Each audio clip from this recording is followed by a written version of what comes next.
Welcome back to the channel. I'm Big Mike and today is day one of our peaking phase. If you don't know what a peaking phase is, it's essentially the last phase a powerlifter takes before their meet. It can be anywhere from 2 to 4 weeks, and essentially you're just trying to bring out all the strength that you built throughout the last couple of training cycles and showcase that strength on meet day. And essentially everything that you do from now until your meet is designed to really get you to that point of absolute strength. And now that we have a peaking phase defined, let's talk a little bit about my peaking phase structure. So today we did bench press and a couple of accessories and squats. So on bench press, we were supposed to hit a pretty heavy triple with a little bit left in the tank, and we did not do that. Unfortunately, throughout my last strength cycle, I was using the Rogue combo rack, and if you've seen the previous video to this, then you know that that combo rack has a bench that's a little bit wider than what's standard. So 12 inches as opposed to 12 and a half inches gives you a little bit of a boost as far as your setup goes and gives you the stability to push a little more weight. With that bench, I was able to hit a top triple, best I've ever done, of 242 pounds for 3. I thought maybe I could shave like 15 pounds or so and still be that strong. Unfortunately, I guess I just forgot that that was, RPE 10, and I wanted to be at like RPE 7, RPE 8 today. So I should have shaved off a little more to account for that, but I didn't.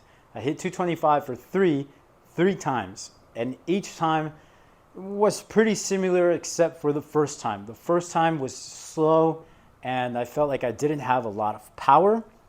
The second and third time I made up for that because I knew what was lacking. It was that push off. From there, we took a wide grip on the bench press and we hit 181 and a half pounds for 5 repetitions, just basically building up some training volume so that this way we could still take advantage of possibly building a little bit of strength as we sort of peter out or taper the volume down as the weeks go by. So essentially, again, going back to the peaking phase or the design of one, you would want to consider not actually going to RPE 10. Now, on most other cycles, you would want to hit RPE 7, RPE 8, RPE 9, and then RPE 10, with that final week being pretty much everything you've got, and then take a deload. On the peaking phase, you actually want to taper volume, and you only want to focus on increasing load so that this way, by the end of it, you have a pretty good picture of what you could do, but you're not going to do everything you can. So RPE 7, RPE 8, RPE 9, and then you deload. So you get a nice good picture of how strong you could be, and then you cut it off so that way you have that strength saved up for the actual meet. Today's accessories included supersetting the wide grip bench with weighted pull-ups. We added 25 pounds and did 3 sets of 5 reps, just back to back with wide grip bench press because that's all we had time for.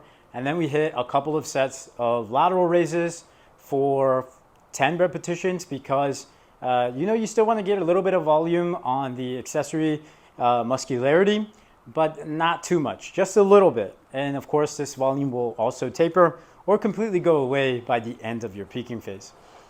And last but not least, we hit some technique squats, and we hit them a little lower than what we're used to hitting them at, 247 and a half pounds to be exact, because I wanted enough room to actually be able to work with not only the speed of the eccentric, but also the bottom portion, or where we sit at the bottom. That end range of motion is what I'm really trying to kind of decrease a little bit, because while I can go through that full range of motion and I am wearing squat shoes for that added mobility, it's not exactly something that I want to introduce or even continue doing, because it just takes away from the sheer load that we're able to add, having to have our hips sort of kind of shift at the bottom.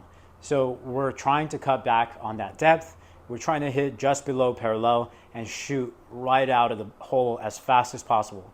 So we hit that for 3 sets of 3, and that actually moved pretty good. I think the last set was the worst. I wasn't as focused, and it felt more or less not slow, but just not as coordinated as it could be. So yeah, that's day one of the peaking phase. and we have so much more to look forward to. If you're new to the channel, make sure you subscribe, but here's a little context for you guys. We are 13 days out for our meet on October 7th, that's USPA, and then we have another meet October 21st through Raw Powerlifting, and then we have our last meet, the most important, through USAPL on the 28th. But the big one, the USAPL meet, is the one that this peaking phase is designed for. So we still have 4 weeks of training until then. Leave a like on this video if you like this type of content. I tried to do more of a play-by-play, but none of those frames really worked out.